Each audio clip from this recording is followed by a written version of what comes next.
Yesterday, I was waiting to get unloaded at a stop, and I jumped on my phone and started looking at the latest news. I saw a story about Kirk. It was a picture of her. She was waving till she was distressed and weeping at the same time.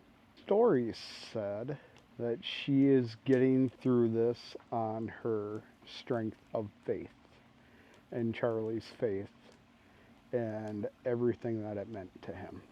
It got me to thinking about my faith and how I wish I had that strength.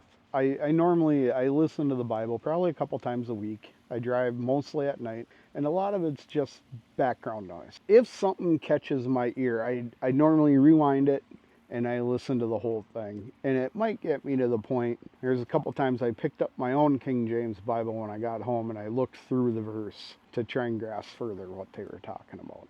I was openly trying to listen to the Bible. I am on the book of Kings. I think it's like chapter 1, 2, or 3. I did rewind through it like 4 times to see if I was hearing what I was hearing. But it was a story about these two women who both gave birth at the same time.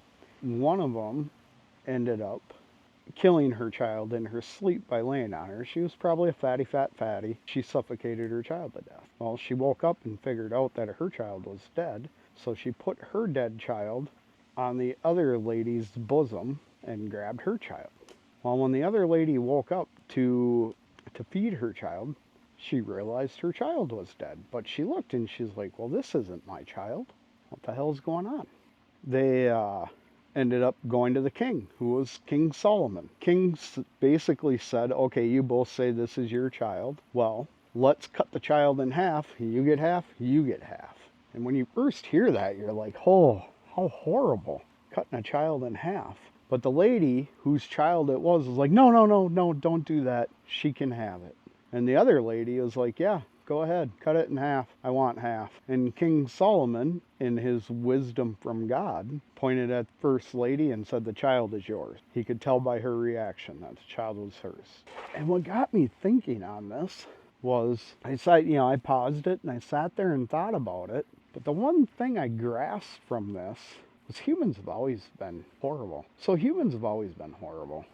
One thing I will say, if you look behind me, I have a fire. Right now it's just a little fire, some smoke. By the end of the night, it'll probably be a raging fire. It's kind of what the murder of Charlie Kirk started with Christian believers, because I know it started it with me.